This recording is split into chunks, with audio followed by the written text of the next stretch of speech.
Muito bem. Que maravilha. Agora, Lutz pode vir para cá. Nós vamos ter espaço aí para perguntas. Fica também, Excelência. E vocês vão poder fazer perguntas relacionadas às duas palestras. Meu amigo Paulo Henrique vai estar levando. A primeira pergunta aqui na frente foi ele que levantou o braço primeiro, depois ele ali. Ok.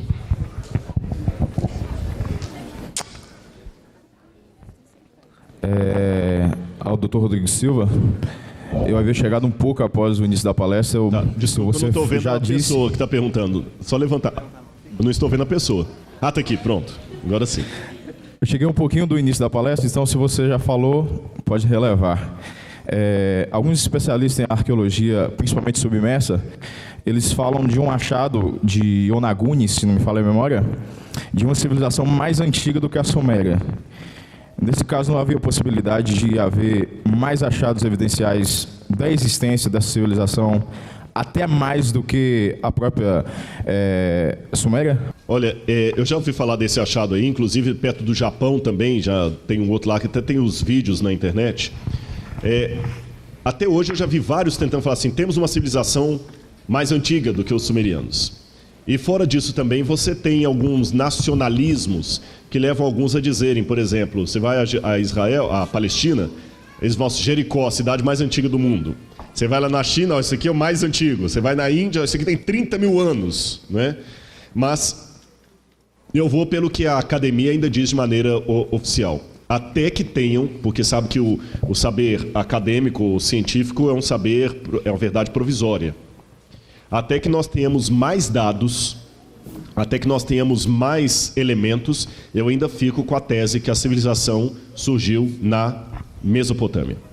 Tá certo? Porque até hoje eu já vi várias pessoas com tentativas de encontrar a fonte da civilização em culturas mais antigas, da Índia, da China e tudo mais, mas todos esses estudos terminam inconclusos e a academia não os recebe bem. Então, para ficar com uma ideia mais ou menos, embora a maioria pode estar errada algumas vezes, até que eu tenha mais luz sobre o assunto, eu ainda fico com a posição mais dominante na academia, que a civilização começou na Mesopotâmia.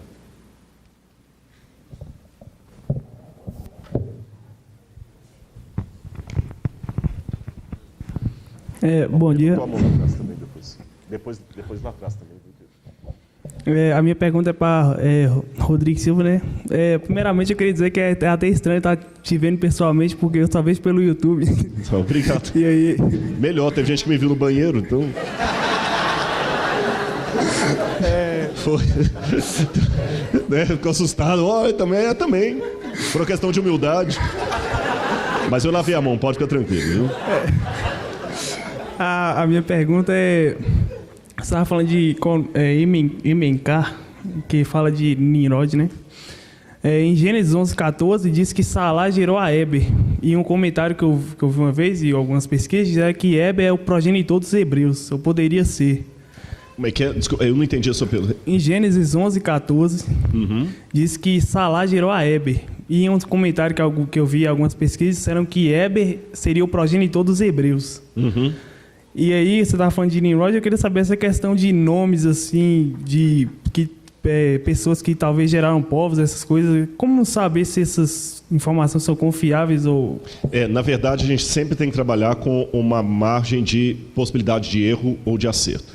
Lembra que teve uma hora que eu até orei para o professor e falei assim, olha, a minha área de estudo é um pouco menos taxativa do que a dele. Né? Porque eu trabalho com fragmentos de história. Então, por exemplo, por isso que... Vocês podem perceber, nas minhas palestras, seja no YouTube ou aqui pessoalmente, eu sempre trabalho assim, olha, tudo indica que as hipóteses levantam para... Essa é a linguagem acadêmica, tá certo? A gente tem que fugir de absolutismos. Todos os dados que eu estou levantando estão apontando para isso aqui. Isso me protege amanhã, se algum novo dado for levantado, alguma outra coisa surgir...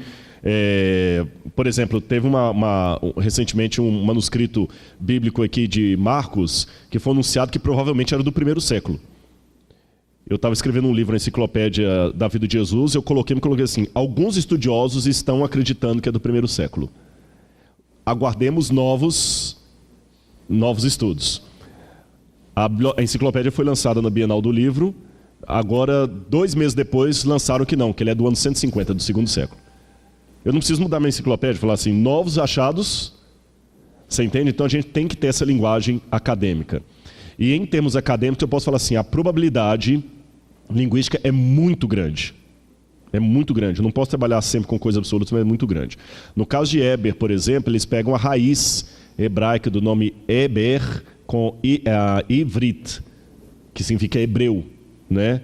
E alguns pensam que ele seria pai tanto dos heteus como dos hebreus, e teria alguma semelhança ali e tudo mais.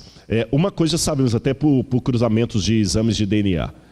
Os hebreus são parentes das raças semitas. E a questão da correspondência dos nomes é um estudo ainda, que aí já não é muito a minha praia, são mais dos filólogos, que pegam a origem do nome antigo e vê assim, qual a possibilidade daquele nome por transformação ter virado outro. Por exemplo, como é que Wilhelm do alemão virou Guilherme em português e Williams em inglês? Que o Williams não tem nada a ver com Wilhelm, nem com Guilherme, mas virou. Então, um especialista em fonética comparada poderia responder isso com mais precisão que você. Então, o trabalho assim é maior do que 90% a certeza do que eu tenho, que eu estou apresentando. Mas eu sempre trabalho com uns 10% de possibilidade de novos achados confirmarem ainda mais aquilo ou me obrigarem a mudar um ponto ou outro assim. Bom dia. Bom dia. Doutor, será que você poderia falar sem o microfone para eu tentar olhar para você? Porque cego vai olhar para a caixa de som, é inevitável, a gente olha para onde vem o som. Ah, tá certo. Dá só um oi. Eu estou aqui, ó. Pronto. Acho que eu te achei. Só acho, mas eu tentei aqui. Olha só, na academia nós estudamos uma teoria de Taylor, que diz que há uma espécie de evolucionismo religioso. Por exemplo, antes os primitivos adoravam seus parentes mortos, davam para eles comida em forma de culto. Depois veio o culto do lar, que era uma espécie de fogo que era alimentado pelos moradores do lar. Depois veio o Deus da cidade, até que chegasse o cristianismo de um Deus universal. Isso está muito presente num livro chamado A Cidade Antiga, que eu não me recordo bem quem é que escreve agora, mas que eu tive que ler. Acho que vocês lembram. Eu conheço, muito bom esse livro. Muito bom, né? Então, eu queria saber de você se a arqueologia ela tem corroborado com essa teoria, porque eu vi, por exemplo, em O Fator Melquisedeque, de Don Richardson, que há algumas críticas em relação a esse meio e que o cristianismo não necessariamente, na verdade, o monoteísmo não necessariamente surgiu com o cristianismo. Aí eu queria que você souber de alguma coisa para me informar. Tá certo. Eu posso falar no microfone agora? Ah, tá. Sim. Vejam bem, como é que é seu nome? Islânia. Elisânia, você está correta e... Sim, pode, pois não.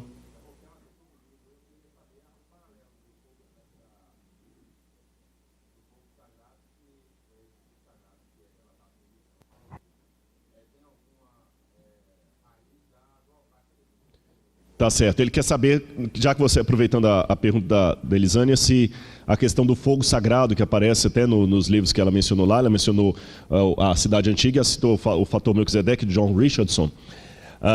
Acho que é Krueger o nome do autor da Cidade Antiga, eu estou tentando lembrar, é com G o nome do autor. Bem, o ponto é o seguinte, você colocou muito bem a questão do Taylor, existe essa ideia também, só que o Taylor também é na mesma escola do Fraser, aquela escola de mitologia comparada. É uma escola porque a arqueologia ela trabalha em 3 fases. Histórico-culturalismo, que é essa fase que achava que tinha uma cultura central mais evoluída e as periféricas que copiavam dela. É uma cultura que foi bem questionada hoje, que era muito eurocêntrica, muito chauvinista e tudo mais. Depois você tem o processualismo, que é aquela que abandonava qualquer correlação e ficava trabalhando apenas com o in loco. E agora nós temos o pós-processualismo, que eu cruzo vários dados. Então, o que eu posso pegar da história do Taylor, o que eu discordo da teoria do Taylor? E do Fraser também, que é da mesma escola. Primeiro, eu discordo dessa linhagem evolucionista, que acha que o culto monoteísta é mais sofisticado e por isso ele surgiu depois, a partir de uma evolução do politeísmo. Isso não procede. Isso não procede, por várias razões. Letra A. Se você olhar na prática, o culto monoteísta ele é mais simples do que o politeísta. Letra B. Nós encontramos em vários cultos antigos, vários mitos, várias epopeias, a figura de um reformador. E o que me chama a atenção é que esse reformador, ele levantava contra o politeísmo vigente e ele queria fazer com que o povo voltasse a adorar um único Deus como era no passado.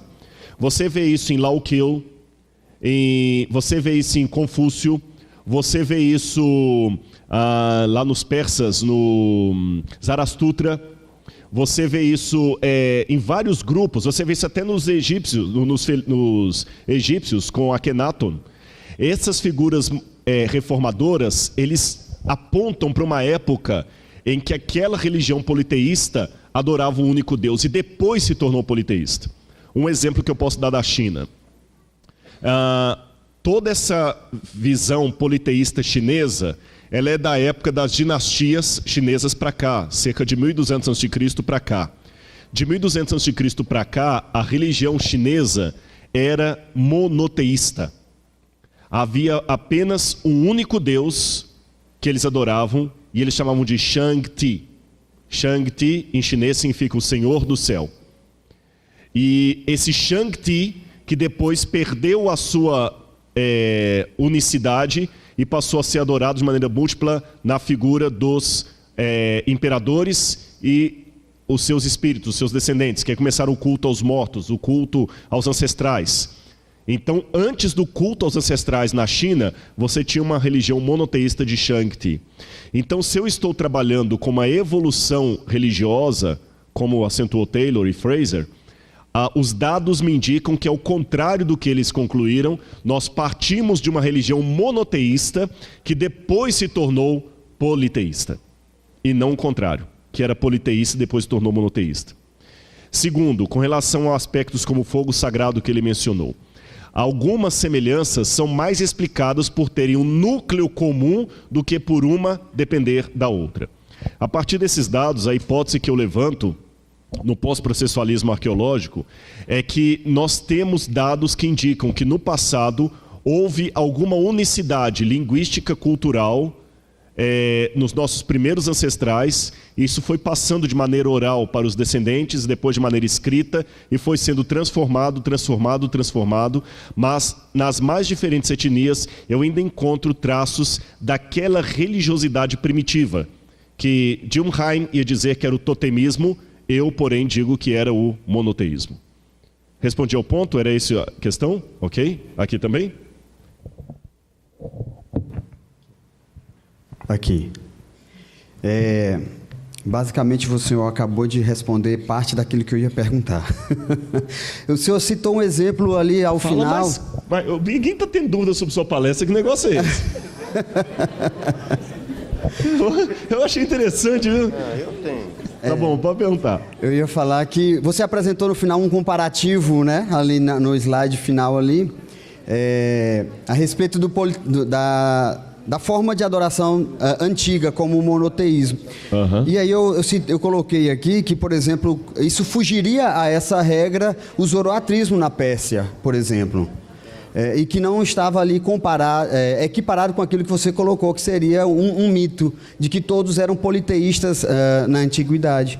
E a gente encontra o zoroatrismo como uma religião monoteísta anterior aos hebreus. Não anterior aos hebreus.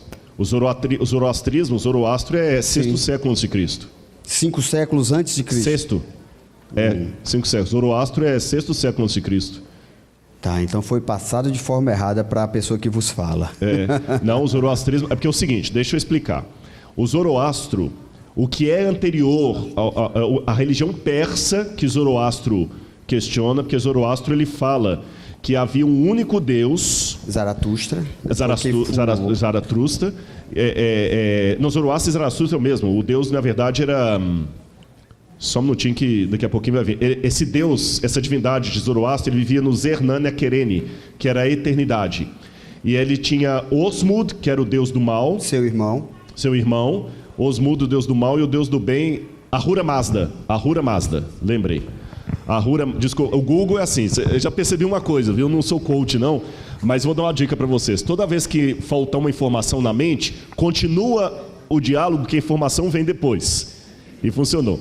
Então, Ahura Mazda, ele era o Senhor do bem supremo, que via na luz, e depois o seu irmão, né, Osmur, ou Arimã, segundo a tradução persa que você adotar, esse fez as trevas, e houve uma rebelião contra os devas e tudo mais e tal. Então Zarastutra pegou e divide a história da humanidade em vários períodos de 3.000 anos, num deles que foi morto Machia, Machioi, etc, etc, etc, etc. E ele faz uma reforma na religião persa anterior, que era politeísta. Então Zarastutra é mais um desses, o Zoroastro é mais um desses reformadores religiosos, que tenta reformar uma religião politeísta, tornando-a novamente monoteísta. Mas ele mesmo é 6º século. Ok. Nós vamos ter mais 2 perguntas, uma para o para professor o Lutz, isso, e outra Lutz. para Vossa Excelência. O almoço já está chegando, as informações aí. Você não vai morrer de fome, fique tranquilo. Nós já contactamos a pessoa, ela já está a caminho trazendo o nosso almoço. Então, uma pergunta sua é para o Dr. Lutz? À vontade. Minha pergunta é para o Dr. Lutz. Eu queria perguntar o seguinte: a gente sabe que a matemática é uma forma humana de entender a lógica de Deus, certo? E Deus criou uma lógica e ele não pode mudar a sua lógica, a maneira de lidar com as coisas. Tipo, o relógio biológico. A gente tem alguns processos biológicos que têm um tempo para poder ocorrer. Como é que a gente pode harmonizar isso, essa lógica, com a criação em 7 dias literais?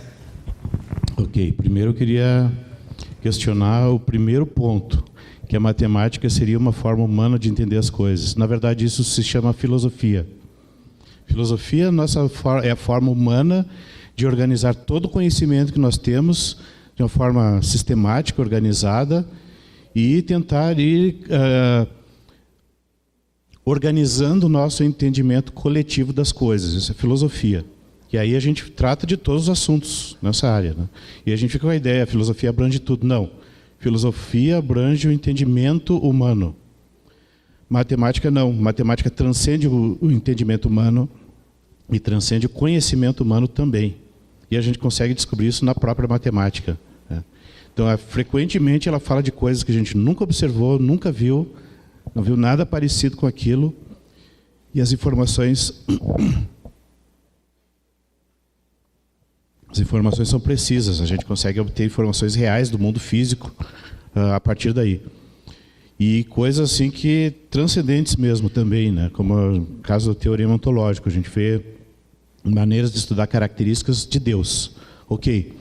Então, na verdade, existem 2 coisas. Existe a matemática e existe o nosso estudo de matemática. Aí, no nosso estudo de matemática, nós procuramos as linguagens mais eficientes para estudar cada parte da matemática, e nós usamos muitas. Por exemplo, linguagens de programação são linguagens matemáticas. Mas todas as linguagens são matemáticas, na verdade. Só que, em algumas das linguagens, nós procuramos expressar mais diretamente princípios fundamentais que a gente encontra na natureza, que aqueles princípios são fundamentais. Então a gente usa eles para fundamentar o resto e fica muito mais eficiente assim. Bom, agora, o que isso aí tem a ver, por exemplo, com o ciclo biológico e com a semana de 7 dias? Na verdade, um dos pontos que eu coloquei na palestra anterior ali foi o princípio da ação mínima, que foi deduzido a partir da Bíblia. Deus é perfeito, Deus faz tudo perfeito, é sábio, poderoso, e isso gera uma equação bem simples que gera todas as equações básicas do mundo físico. E essas equações têm desdobramentos, elas geram tudo que a gente conhece que existe no mundo, né? Inclusive a biologia, inclusive os ciclos biológicos. Só que no caso da biologia, nós temos um componente a mais,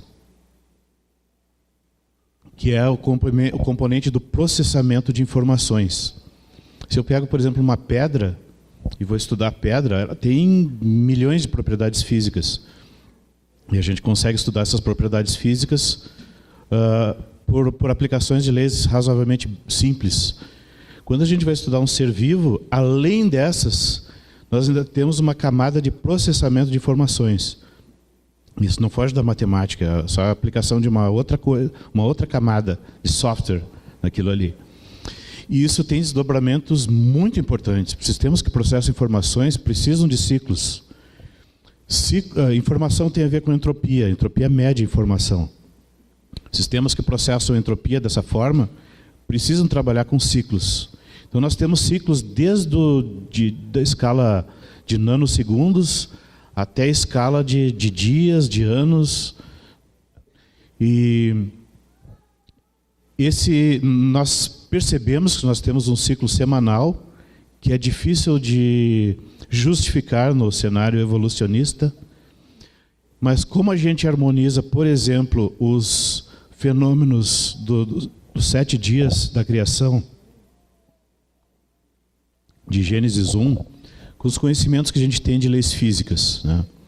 A gente vê o seguinte, isso aí abre todo um capítulo bem interessante. Eu até escrevi um artigo sobre isso, sobre milagres, que é o seguinte: como ficam as intervenções especiais de Deus diante das leis físicas? Ou melhor, como ficam as leis físicas diante das intervenções especiais de Deus? Essas coisas violam alguma lei? Suspendem alguma lei? Não, na verdade isso nunca acontece.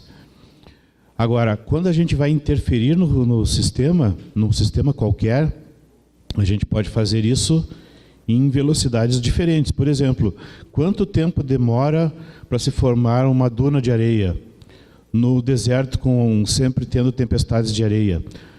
Em comparação, quanto tempo demora para se formar essa duna num lugar onde só raramente venta?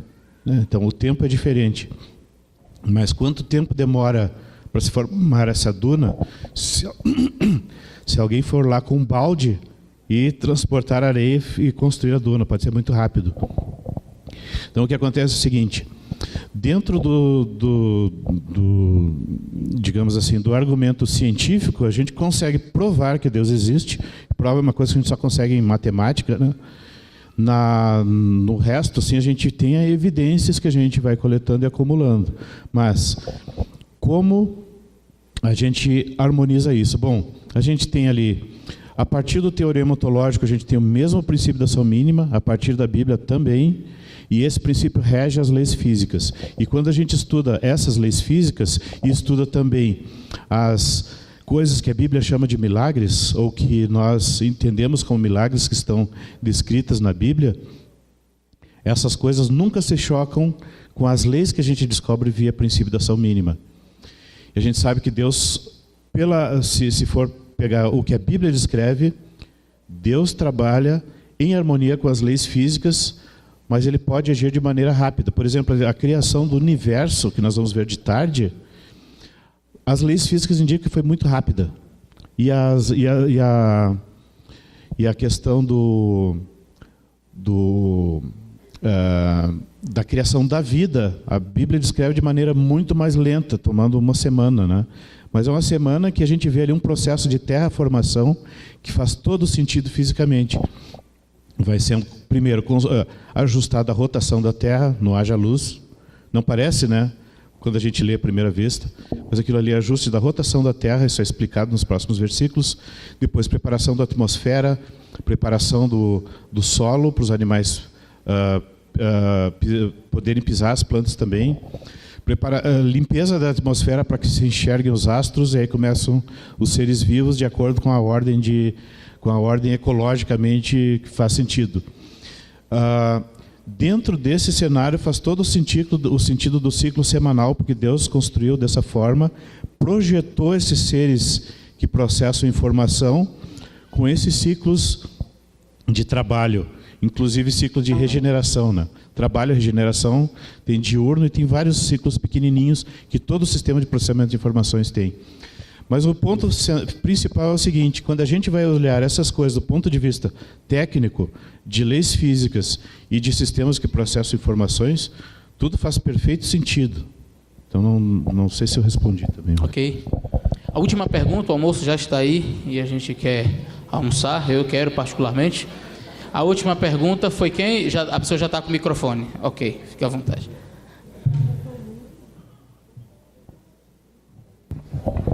É para o doutor Lúcio essa pergunta. E o senhor conheceu ou já leu um livro chamado Poder dos Limites? Não. Não. Eu conheço Limites, mas não esse livro. Não, O Poder dos Limites. Eu sou da área de linguagem. E ele fala de matemática, a matemática que Deus usou para fazer o mundo. Bacana. A série de números Fibonacci, o senhor sabe alguma coisa? Sim. Isso é uma série famosa. Pois é, esse livro fala disso. Mas como o senhor não leu o livro, a gente não vai nem poder discutir. Eu gostaria de deixar aqui para a plateia toda uma estrofe de um poema de William Blake, que ele diz assim: para veres o mundo em um grão de areia e o céu em uma flor silvestre, segura a imensidão na palma da tua mão e a eternidade em uma hora. Muito bom. Assim, uma coisa sobre linguagem, limites e liberdade, assim, só aproveitando esse gancho aí. A gente vê vários desdobramentos da existência de Deus na natureza. A questão do ciclo de Fibonacci é bem interessante e a gente encontra por toda parte. Mas assim, questão dos limites. As leis físicas são otimizadas. O que significa isso? Significa que elas fazem com que a realidade funcione da melhor forma possível.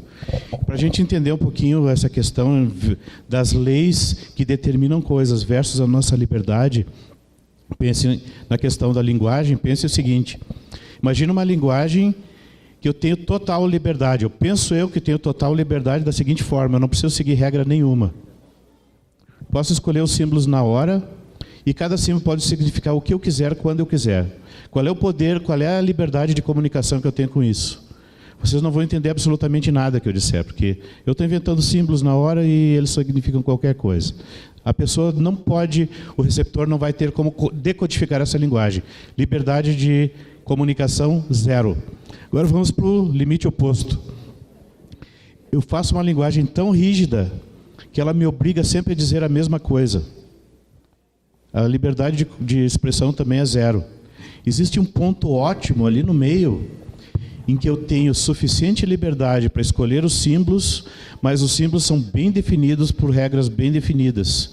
Isso garante o máximo de capacidade de comunicação. Assim também funciona na natureza. Existem pontos ótimos para o funcionamento das leis físicas. E esses pontos ótimos estão exatamente no ponto em que essas leis funcionam. Então daí a gente consegue tirar as próprias fórmulas que expressam as leis físicas, né? E isso passa pelo cálculo, que eu mostrei antes, e pelos limites que geram o cálculo. Limites têm um significado bem específico em matemática, mas assim, só para dar uma ideia que essa questão toda é bastante central. Ok. Pessoal, uma salva de palmas para os nossos palestrantes.